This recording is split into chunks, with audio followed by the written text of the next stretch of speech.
I mean, that's my lucky day because I somehow managed to handle the tech here. So well, dear colleagues and dear students, in this never-ending series of speeches this morning, I'm almost the last obstacle between yourself and your well-deserved lunch. So right before the summer holidays, as I was totally exhausted by a year-long series of assignments, the school's leadership again took me off guard, and they asked me to deliver again this opening lecture. I'm honored, and it provides me with a great occasion to have this nice outfit, because my wife insists that I should not wear this at home. So I pick any opportunity to have it. So thank you very much for this honor, and I guess that the school leadership's hope was that I would manage to share with you a few useful insights as you're about to engage into your academic journey here, a few inspiring things, somehow connected with my area of supposed expertise. As Emmanuel said, I'm a political scientist, which means that I'm a bizarre animal in a business school. Okay, serious people go into marketing or finance or accounting. I went into politics, and politics as a science is the study of what Aristotle in ancient Greece called politeia. Politeia is basically how citizens gather and create a community within some sort of state system. And nobody can deny that nowadays, holding together people, forming inclusive societies, remains a challenge. Politics has also been, since Max Weber, the study of power. Power dynamics within a system. Could be the international system, could be a country, could be an organization, could be a firm. So how power is gained or lost. How power is concentrated or mitigated. How power is unleashed or controlled. And these are also important questions in the corporate world. So as a political scientist, for the last 25 years, I've focused on negotiation, conflict resolution, international relations, which means that I publish papers in scientific journals, which nobody ever reads.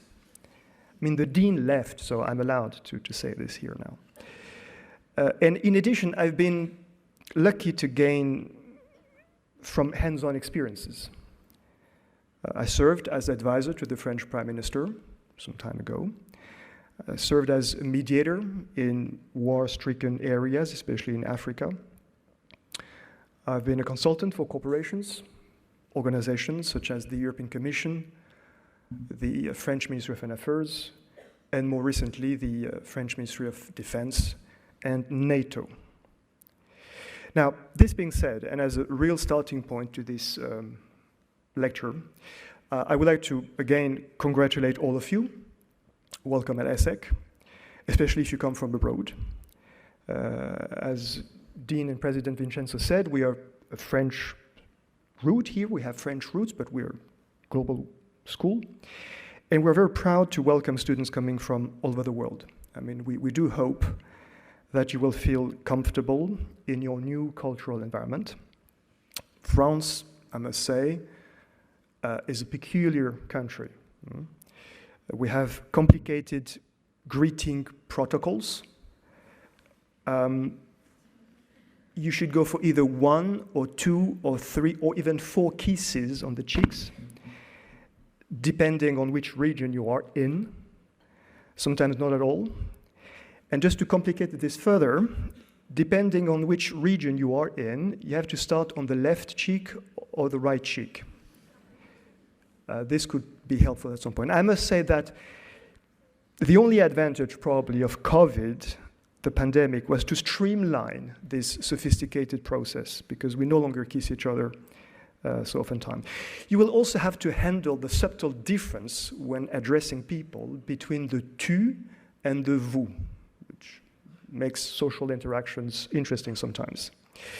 You're already probably aware already of ridiculous prices for coffee or a glass of wine in Paris downtown cafes. You're probably aware also of our matchless art of making simple things more complicated, thanks to the state-of-the-art bureaucratic machinery. There is also this fair amount of French arrogance, for which we're famous. And if you're very lucky, you will also have this local specialty of strikes in the public transport system.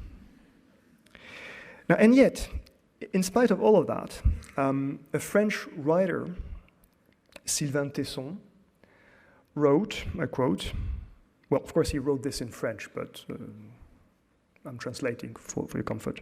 He wrote, "France is a paradise in which people think that they live in hell," which I think is a neat summary. And to which another writer responded, his name escapes me, but I assume he's English. "France would be a paradise without the French." Okay. Now, anyway, indeed, I mean, for the fourth year running, France has attracted more foreign investment than any other European country, in spite of a tiny territory and a modest population. Modest in the sense of small, not the opposite of arrogant.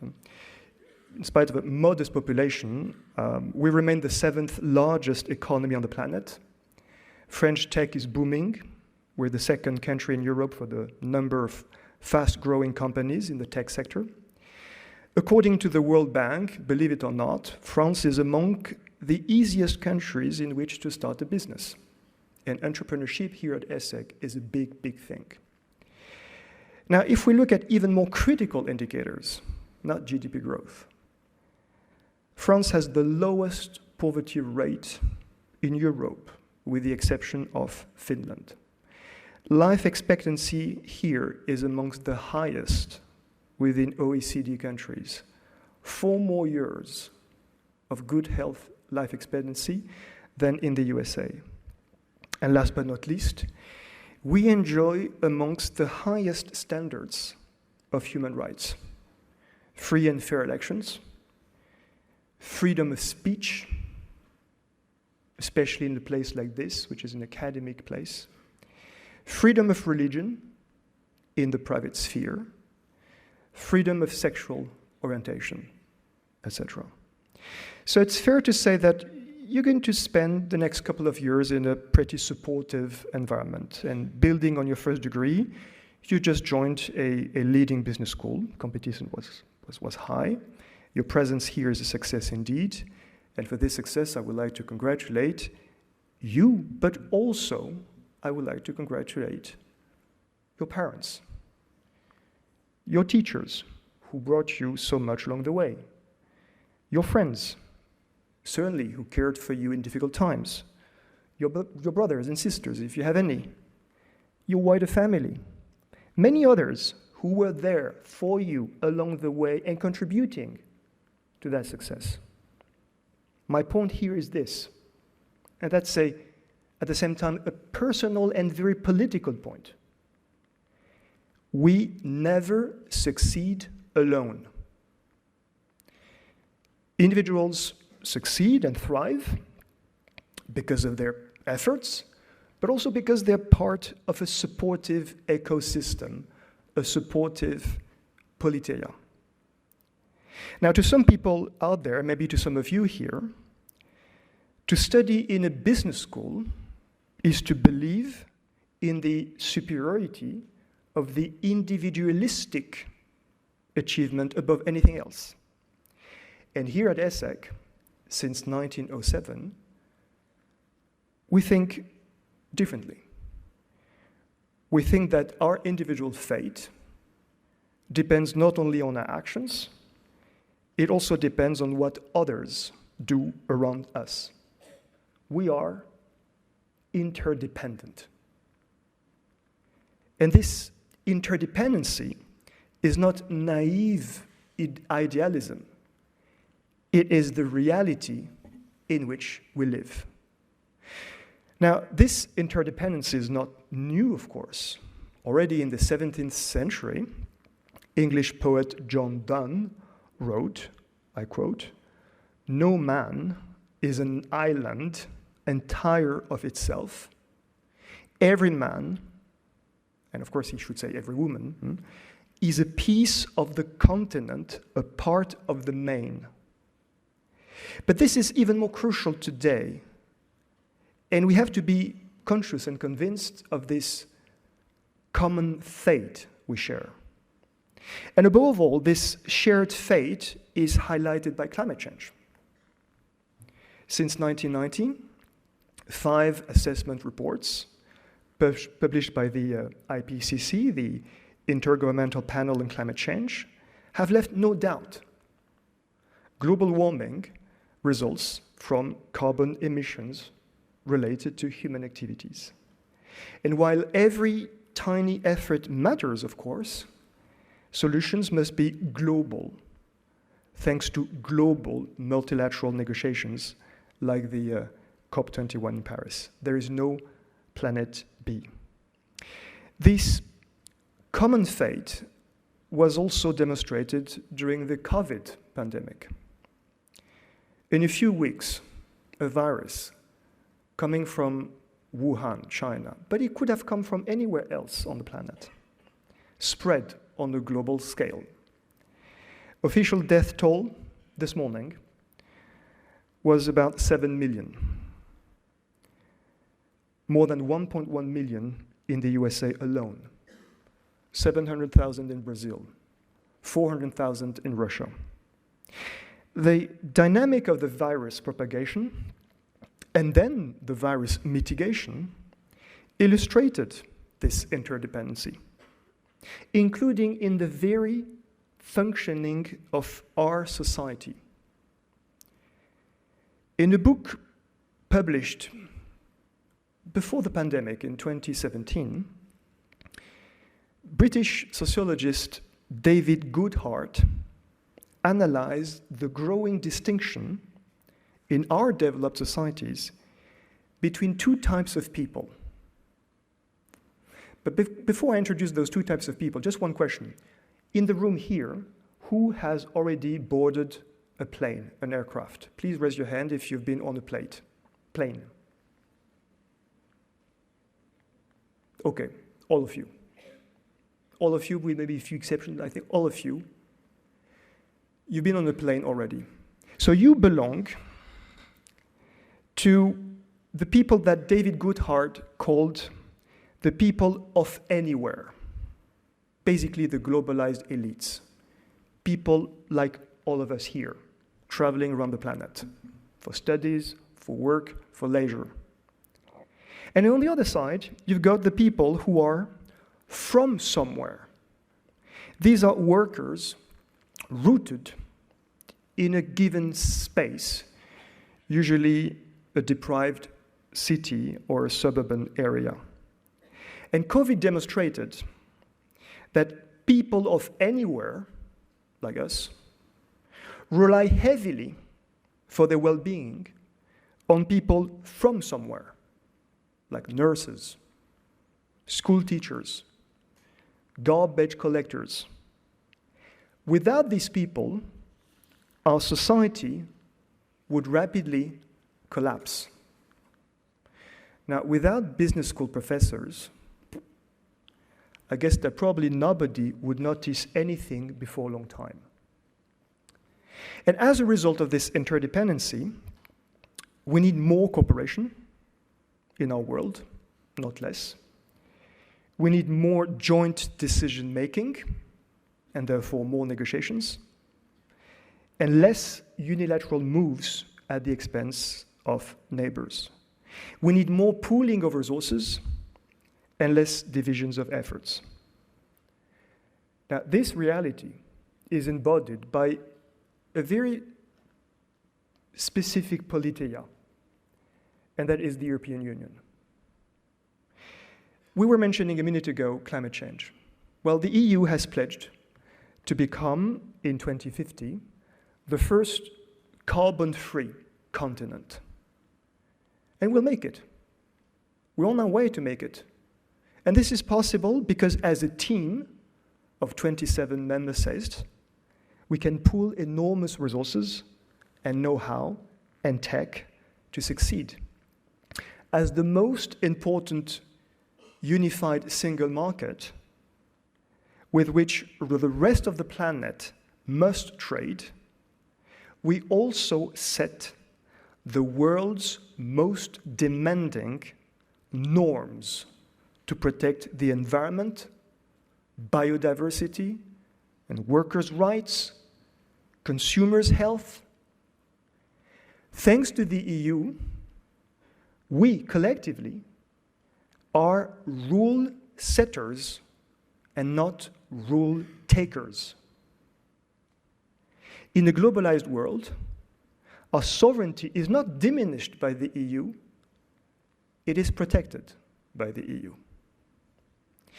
A few minutes ago, I showcased a few successes of my country in a typically French arrogant way, but it must be acknowledged that most of this performance would not be possible without our EU membership, without being part of this vast market and this vast politeia.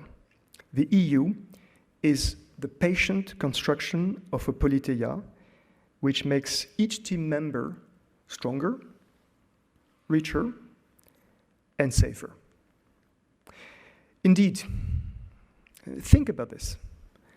Nowhere else on the planet, and never before in history, have so many people, 450 million inhabitants, lived in peace for such a long time, with such economic prosperity,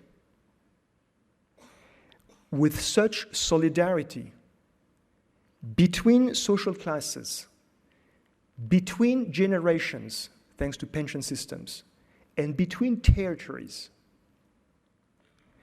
and with such level of human rights.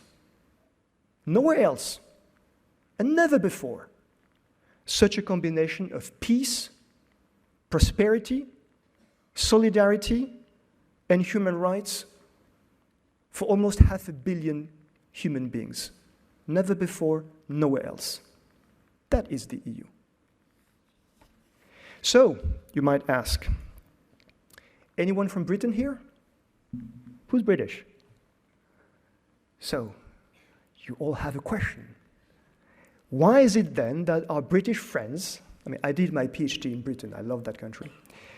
Why is it that our British friends made the weird, bizarre move of leaving the EU with Brexit? Why exit the largest market on your doorstep and pretend replacing it with New Zealand? Do we have people from New Zealand here? Okay, it's far, far away, New Zealand. You probably know that if you want to do business, it's easier to do business with neighbors, not with people on another planet. Okay. Now, why, through Brexit, why exit the Euratom Treaty? It's a specific European treaty on atomic stuff.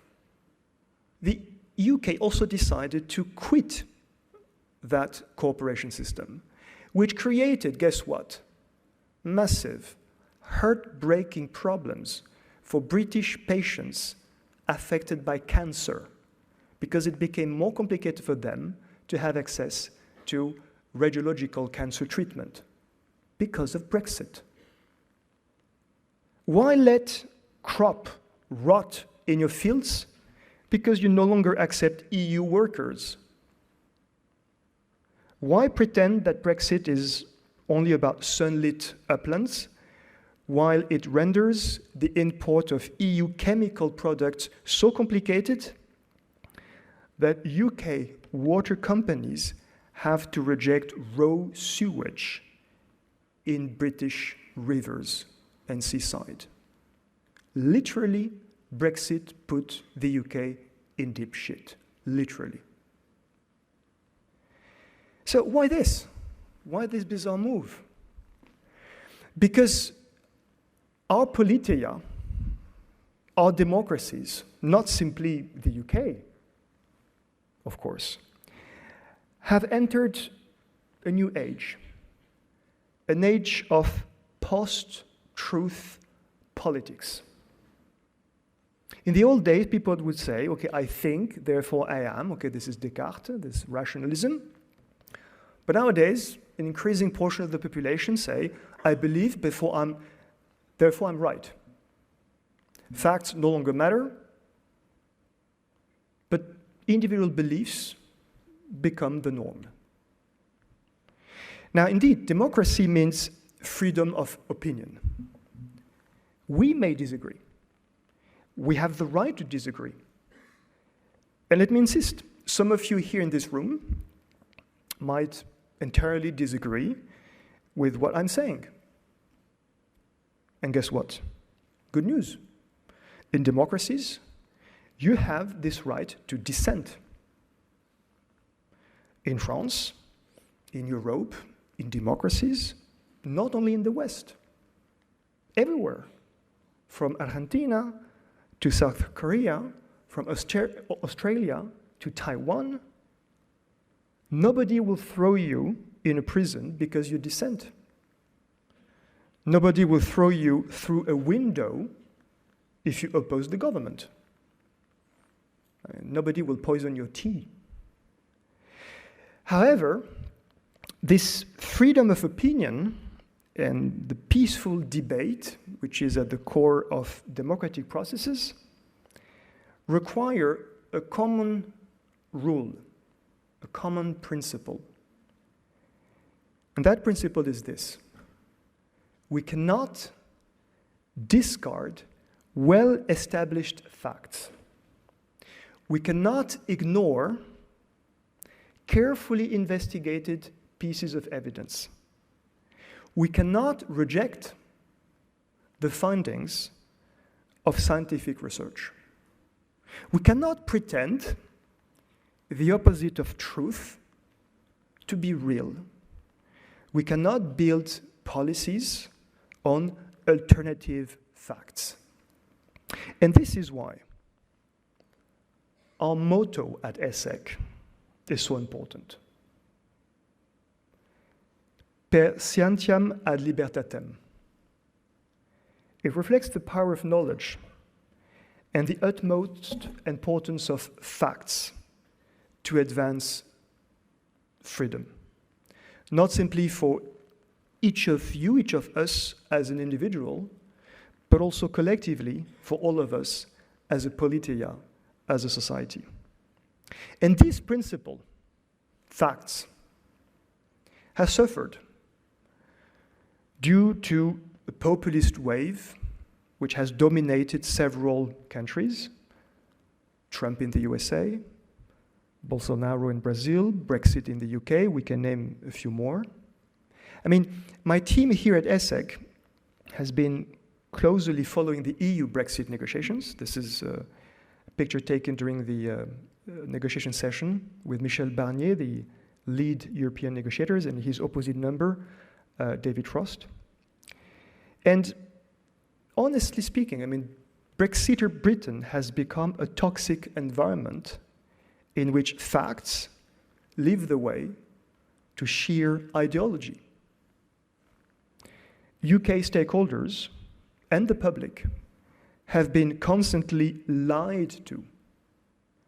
Brexiters live in a sort of Orwellian dystopia in which it was perfectly acceptable to repeat that the UK would, let me quote the then Prime Minister Boris Johnson, he would repeatedly say, the UK would prosper mightily under no trade deal at all with the EU, while the UK government's own internal memos demonstrated the massive negative impact of this scenario. And since then, entire businesses in the UK have been wiped out or transferred altogether to somewhere else in the EU, especially in Ireland. Now, talking about Ireland, again, because they live in an alternative reality, Brexiters did not want to see that the Good Friday Agreement, which put an end to a century-old civil war on the Isle of Ireland, is possible only because both sides, Northern Ireland and the Republic of Ireland, are part of the same wider legal and economic order, the EU. Brexit really put peace at risk. And peace, of course, is perceived in a totally different perspective since the 24th of February, 2022. That day, a dictator decided to launch a full-scale illegal war of aggression against a neighboring sovereign state, Ukraine. That day, Russian President Vladimir Putin decided to invade Ukraine. Well into the 21st century, we witnessed the return on our continent of a 20th century style war with columns of tanks, with trenches, ignited by 19th century imperialism. Entire cities, like Mariupol, have been destroyed by Russian blanket artillery. War crimes, crimes against humanity, perpetrated, allegedly, by Russian soldiers, are daily investigated by forensic experts of the International Criminal Court. This very morning, 18th of September, the International Court of Justice in The Hague is resuming hearings, a judiciary process, on Ukraine's claim against Russia for genocide.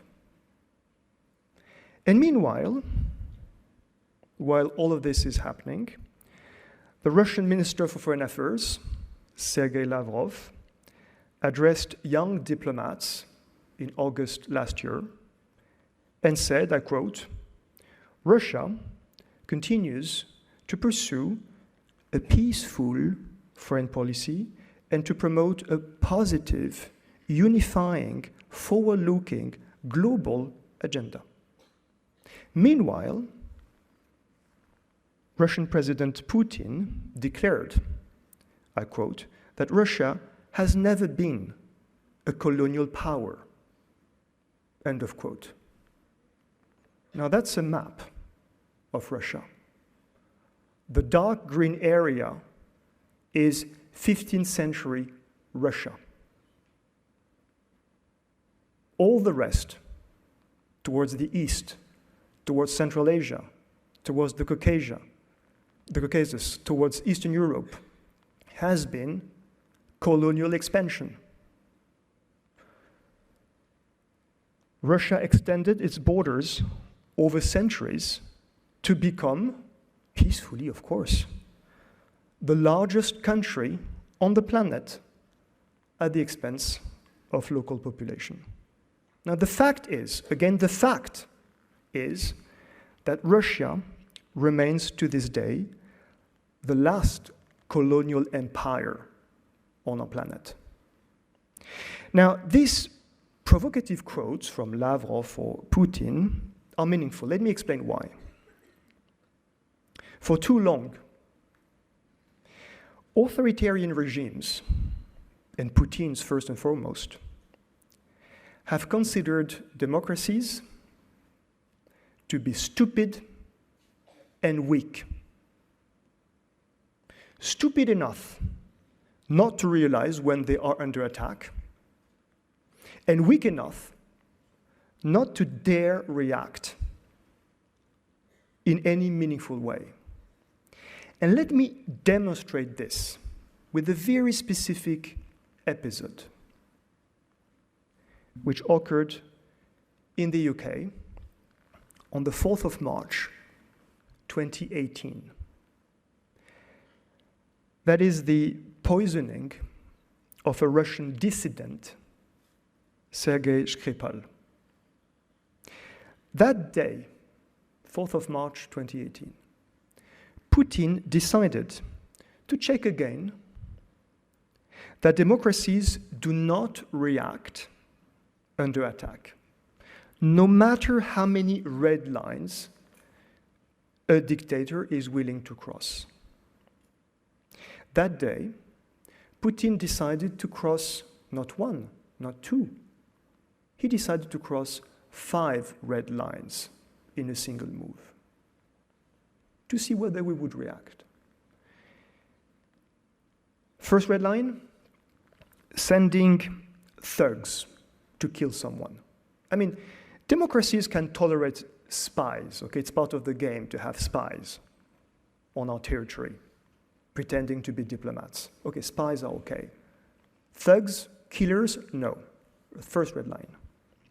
Second red line, killing that dissident, not with a gun, not through a window, but with a chemical weapon. That is strictly forbidden under international treaties of which Russia is part. Third red line, and that one is pleasant. Instead of using a basic chemical like sarin, Putin decided to pick Novichok, which only Russian secret services manufacture. So basically, he left a signature on the crime scene. Novichok, we did it. Signed. Fourth red line. Dumping the rest of the Novichok in a public park with enough chemical inside to kill 1,800 people. I mean, they could have taken the file of Novichok back home. No, they decided to dump this in a public space. We don't care about your population. Fifth red line, all that happened in Salisbury. There's a nice cathedral in Salisbury, but primarily it hosts a very important UK military base. So basically that day, Putin told the UK and all democracies, he told, I have the power to come in your country whenever I want, to kill whoever I want, the way I want, endanger your population, sign the crime scene under the very nose of your military, and you will do nothing. And nothing we did. A few diplomatic complaints. There was probably a communiqué, a few meaningless sanctions. We did nothing. And guess what? In the following Christmas, so 9 months later, Russia Today, the television network and Kremlin propaganda outlet, Russia Today in the UK, distributed a gift, a chocolate gift. And see, this is the Cathedral of Salisbury, where this poisoning occurred. And the gift distributed by Russia Today was the Salisbury Cathedral in chocolate, a few months after the poisoning. So basically, we cross as many red lines as we want, and you democracies are so weak and so stupid that we can even make fun of you on the corpse of an assassination. Now, of course, this lack of reaction has been repeated and created a pattern. impunity for Russia's invasion of Georgia in 2008 brought about the occupation of Crimea in 2014. Impunity for the occupation of Crimea led to the occupation of Donbass. Impunity for the occupation of Donbass allowed for Russia's aggressive intervention in Syria, including using chemical weapons against civilian populations. Impunity for Syria and inattention to events in Crimea and Donbass resulted in this full-scale war in Ukraine.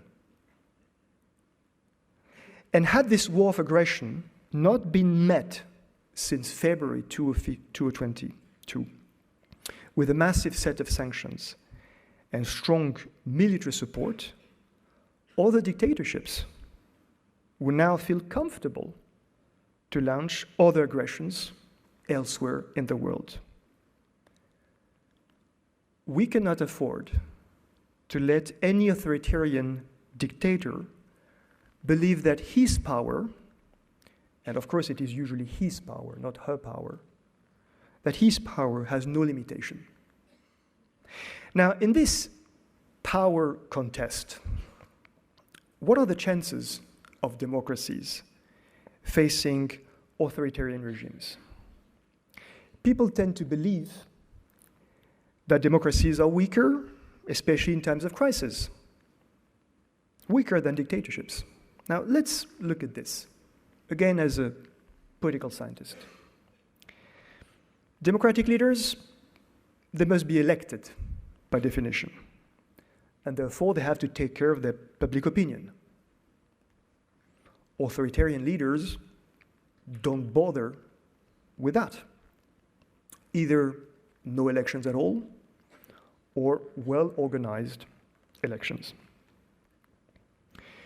Democratic leaders must cope with independent media, criticizing them. Authoritarian leaders can feed propaganda to well-disciplined news outlets. And dissenting or even disrespectful journalists will be suspended or jailed or killed, like Anna Politkovskaya in Russia. In democracies, by definition, power must be split, shared, with checks and balances. In dictatorships, power is concentrated in very few hands. Now, because of that, decision-making processes in democracies tend to be slow. Majorities or consensus must be built through discussions, debates, patient negotiations. Objections must be taken care of respectfully. In dictatorships, no need. The leader can decide in a minute. Objectors are sent to camps or thrown through a window. And yet, a powerful paradox comes to the rescue of democracies. Political science has demonstrated that so-called strong regimes are actually very fragile for two reasons. Reason number one, I'm going to illustrate with this picture here. A flat tire.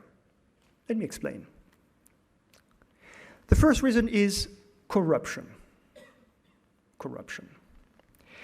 Autocracies, dictatorships, so-called strong regimes, are overwhelmingly corrupt regimes, corrupt societies, kleptocracies.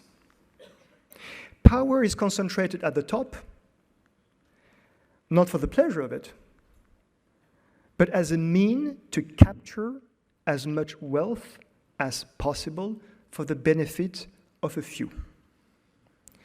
Without exceptions, dictatorships go along with the biggest economic inequalities. In Russia, at least some French on the slide, okay? Sorry, I couldn't find this in English this morning. In Russia, 1% of the population owns 58% of the national wealth.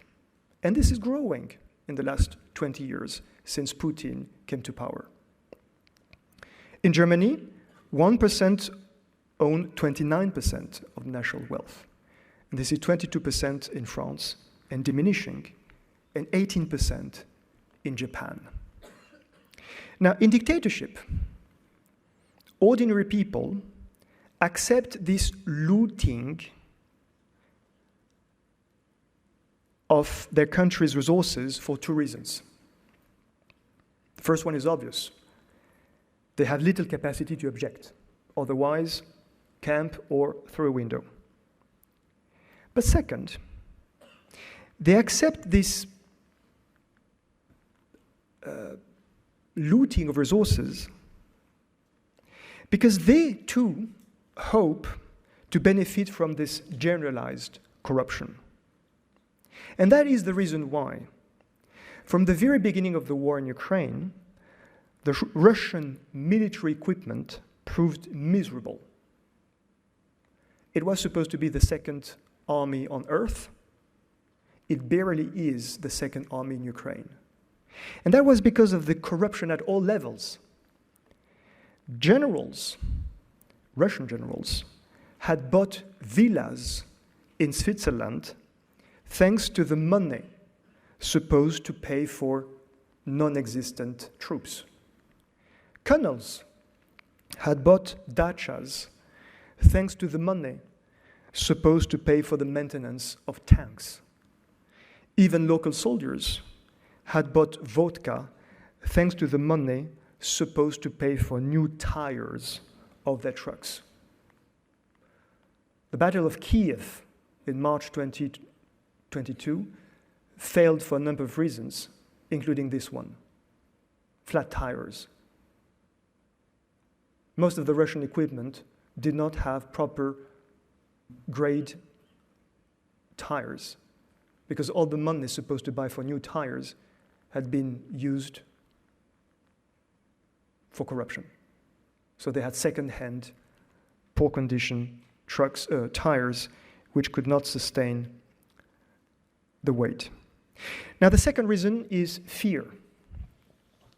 Precisely because there is no rule of law in dictatorships, it is very dangerous to say unpleasant things to people in power, even if these unpleasant things are the truth, are facts. And because everybody is afraid to tell the truth, autocracies tend to make catastrophic decisions. Here I rely on the works of my colleague, Professor Lawrence Friedman at King's College London. In his latest book, Command, that's the title, he analyzed that nobody dared inform Putin before launching the aggression about the real situation of the Russian military. And to this day, it is obvious that that remains an issue. The surrounding officers do not dare share with Putin the real situation on the field. So Putin bragged that his special military operation would be successful in a matter of 3 days. It's been over a year and a half, and it's been a series of humiliating debacle in Kiev, in Kharkiv, in Kherson. And the flawed thinking behind Russia's invasion stems from this inability of those at the top to take responsibility for their mistakes. Now, this full-fledged war is an event that nobody can miss, of course. But make no mistake, this is part of a wider picture. The world has become dangerous for democracies, probably more than ever since the end of the Cold War.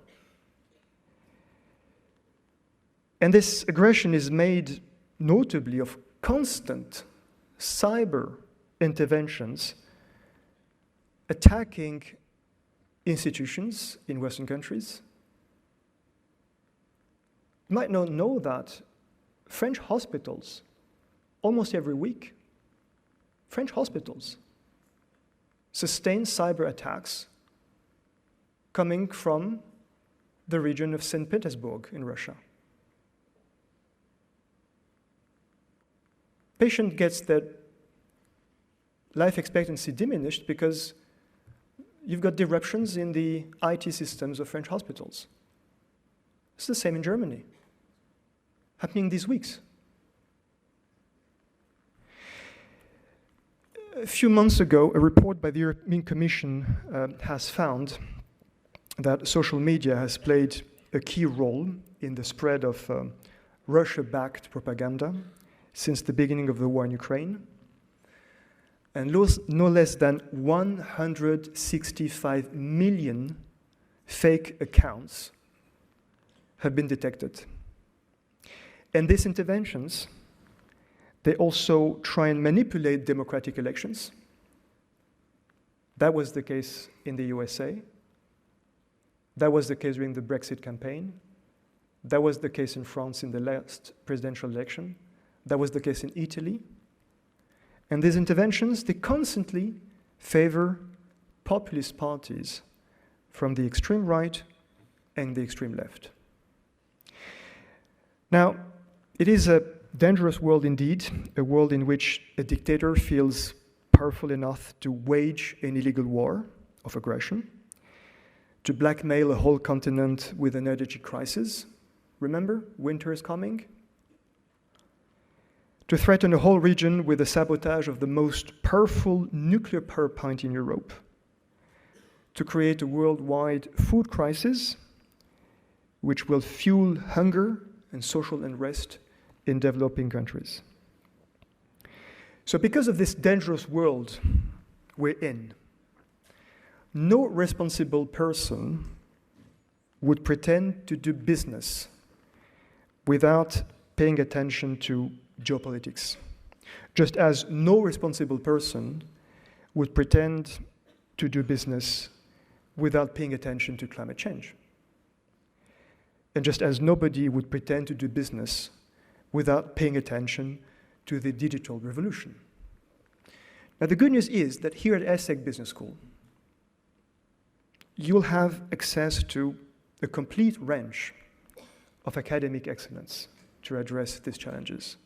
So not only the well-established fields of management, marketing, finance, accounting, but also climate and environmental challenges, digital disruption and artificial intelligence, and geopolitics, to help you refine your critical understanding of the world we're in, the world in which you will grow and play a role.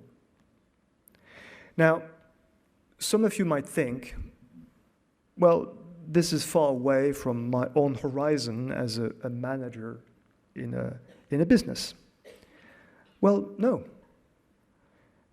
Geopolitical consequences on doing business are massive, starting with the disruption of supply chains, the need to be able again to manufacture here things we got used to importing. Last year, I coordinated a seminar co-sponsored by ESSEC and MEDEF, which is the union of employers in France. And the topic was strategic autonomy. How can European businesses gain in autonomy in a fractured world? And moreover, power. I've been talking a lot about power. Power is power. Power concentration or power sharing will have similar consequences in any organization, including the companies you will work in. Companies make no exception. And guess what? Research has demonstrated a correlation between power sharing within a company and its overall reliability. That is a fascinating field of research called highly reliable organizations, HRO. And let me give you an example.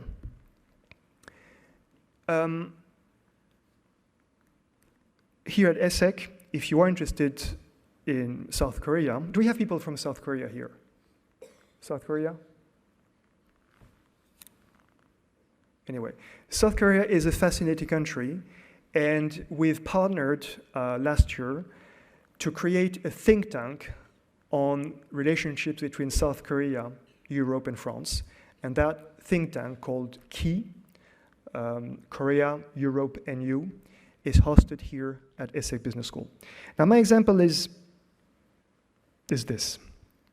In the 1990s, the national airline of South Korea, Korean Air, crashed, unfortunately, 12 aircrafts.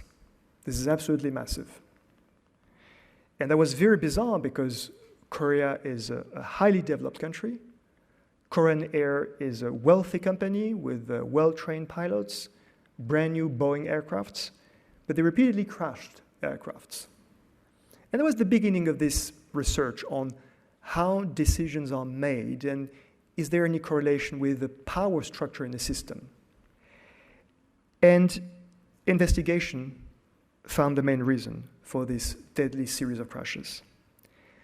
South Korea has a very ancient and highly hierarchical culture, to the extent that within the cockpit of a Korean Air Boeing, the flight commander had so much power and authority that his second pilot would not dare tell him quick enough about problems or mistakes that his boss was doing. And this few seconds of hesitation to confront the hierarchical structure would trigger, unfortunately, the crash. And by the way, a similar lack of power sharing was spotted within Air France, leading to incidents. And as a result, in the early years 2000, procedures changed, trainings were organized to diminish the hierarchy within the cockpit and share more power. And incidents diminished. So wherever you will work following your studies here, you will face this reality. The quality of your decisions will depend on the information you get from people around you. Make sure that these people feel comfortable enough to share with you the truth, to tell you the facts as they are, not what they would like to invent to please you. And as you will be in constant situations of interdependency with colleagues, customers, suppliers, regulation authorities, you will have to negotiate in order to reach joint decisions. Now, it is high time I concluded this talk. And let me do this. So far in your studies, you've been demanding with yourself, okay, with excellent results. And my hope, of course, is that you will continue to do so to achieve this excellence. Because society and the world, facing these challenges of all kind, will be demanding with you. And in order to bring a contribution, not simply make money, but make your part in the building of an inclusive and sustainable politeia, you'll have to demonstrate responsible leadership. You'll have to care, not simply care for yourself, you'll have to care for others, you'll have to care for your environment, you'll have to care for the wider politeia. So starting today, you have about 3 years left to get prepared.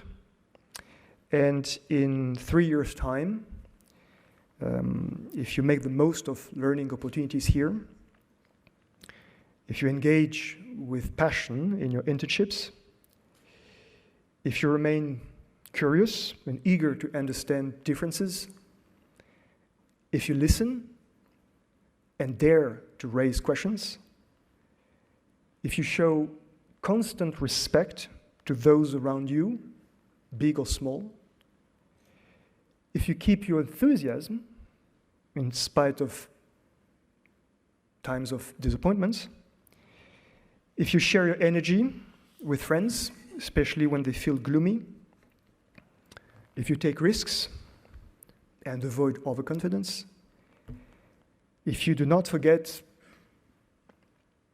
along the way those who helped you, and if you remember as you embrace new horizons where you come from and where your roots are, where you belong to, then we, your professors at ESSEC, we will be so proud of you as ESSEC alumni. Thank you very much.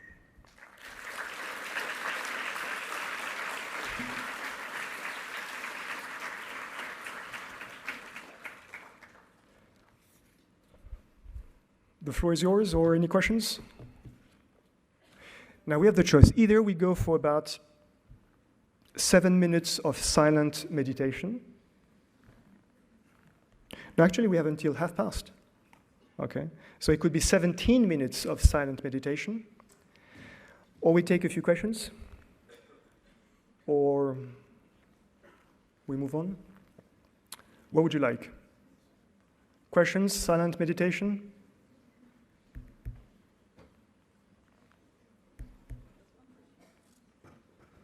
Please, questions?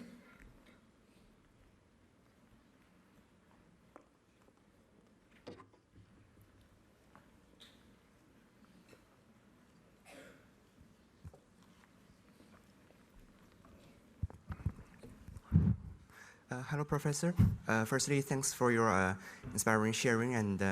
And just now you mentioned a very good merit of democracy is that people sharing ideas and to avoid some accident. But however, what I wonder is that according to me, a main drawback of democracy is that, as you mentioned, the decision-making progress is prolonged or is postponed many of the times. So I wonder how to tackle with the problem.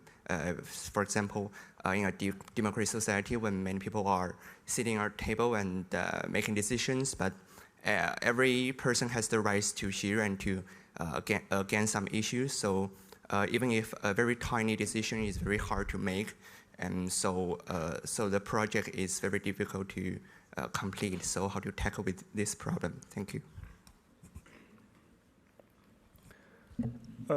Thanks for your comment. Indeed, political systems have to handle a tension. The tension is between, on the one hand side, effectiveness. We need, as a political system, to be effective, to reach effective decisions able to solve issues. And at the same time, they should be inclusive.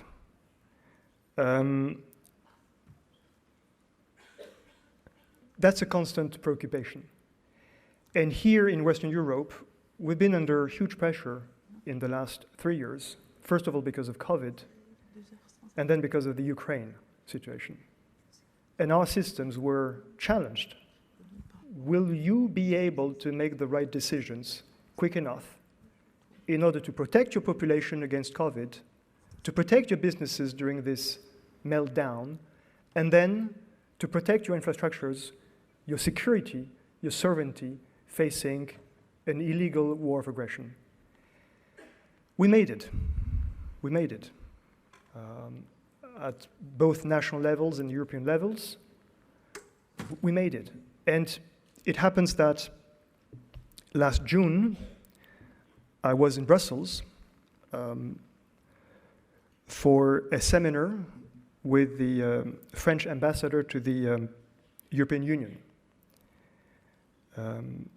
And he told us very plainly that on the day after, on the very day, the 22nd of February, 2022, on the day of the Russian aggression against Ukraine, following weeks during which the Russian ambassadors and Russian leadership has said, no, no, no, no, no, it's just an exercise. We'll never invade, never, ever, trust us, never. And then, of course, they invaded. On that day, the member states' ambassadors to the EU started a conversation. That conversation lasted 3 days and 2 nights. After 3 days and 2 nights, they had a complete package of sanctions which they had agreed on. Could say it's too low? No, you should acknowledge it's a massive effort to be able to reach a consensus between 27 member states on a package of sanctions and a first package of relief aid for Ukraine in a matter of just 3 or 2 days. Okay, and this has been done by elected representatives of 27 democracies. So it is possible, it is possible. Another question? And meanwhile, I'm going to take a picture for my wife. So if you can say just a big hello for my wife. Hello. Hello. Voilà. And maybe a video would be nice. Make hello to my wife. Okay. Thank you. Please. Good morning, Professor. That was a very interesting lecture. Thank you. I had a question. Thing is, I heard there's several facets or perspectives to any story that occurs. It could be the perspective of the aggressor, the perspective of the victim, the perspective of what third-party people who are not involved in the particular conflict say has happened, and in the end, the fourth perspective, what has actually happened between all these players. Well, we spoke about how Russia continues to be a colonial sort of nation, and the war against Ukraine right now is just them being overbearing. But another perspective I had heard, but maybe I'm from a STEM background, I'm not really quite sure, is that the reason for this particular war is because Ukraine wanted to join NATO, which was supposed to have stopped expansion due to an oral agreement. And I really want to know whether it's just an over-display of ostentatious power or them trying to protect their own rights. Oh. Thank you very much for this question. You see, it's fascinating. There's a very bizarre fact, very bizarre. All the countries neighboring Russia, all of them, with the exception of Belarus, have felt insecure enough to be willing to join NATO. All of them. The Baltic states, Ukraine, Georgia, all of them. That's bizarre. There might be a correlation with the fact that over the last, not simply 20 years, but centuries, that neighbor has a history of peacefully invading their neighbors. Now, on the other side, it is a proven fact today that on the Russian border with Finland and the Baltic states, and as you know, the Baltic states and Finland are all NATO members. Russia has almost no soldiers left on their side of the border. Why? Because they send all these available soldiers to Ukraine. Now, if NATO was so aggressive and provocative and whatever, would you diminish your protection in the border facing NATO members like the Baltic states and Finland? Of course you will not do it. Vladimir Putin does it because he knows that NATO has always been, and remains to this day, a defensive alliance. Okay? To the extent that even today, you do not have a single NATO soldier in Ukraine, not one of them. Okay? So this notion of, but we need to see things from both sides' perspective, fine. But then let's look at the fact, okay? And that's a fact. When I say no soldiers left, no, apparently it's about 20% of the soldiers left. Okay, 20%. Because Putin knows he can perfectly send all his soldiers to aggress Ukraine. He will not be attacked by Finland. He will not be attacked by Estonia or the Baltic states. Okay? Facts. Facts. Maybe a last question? A last question? Yeah. Thank you, Professor. Please. And you have mentioned a lot about Russia, and I'm from China. I'm very curious about some questions about China. And in China, we can feel that the Chinese government or the Communist Party of China is stopping or at least adjust the policies of reform and opening up. And actually, most of the Chinese people want to know from the views of the Western people. Will China be isolated by the world, or the Western people are considering serious about the decoupling? Thank you. I'm not sure I got entirely your question. I'm sorry. Yes, my question is, now we can feel that the Chinese government is adjusting the policy of reform and opening up. So will China be isolated by the world? Okay. Or the decoupling will be realized? Okay. Thank you.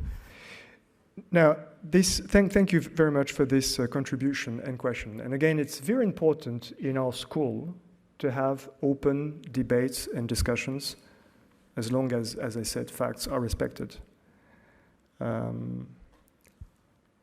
China has become a global central power with which the rest of the planet wants to trade. And there are rules. There are rules. For instance, last week, the president of the European Commission, Ursula von der Leyen, said, we're not sure that the rules we agreed together on, including China, on subsidies, on electric cars, are fully respected. So we want to have an investigation in that. So cooperation is, of course, necessary. It's welcome. It has to be done according to rules. And at the moment, as I said, here in Europe, we'll feel very much the necessity to maintain that no matter how powerful,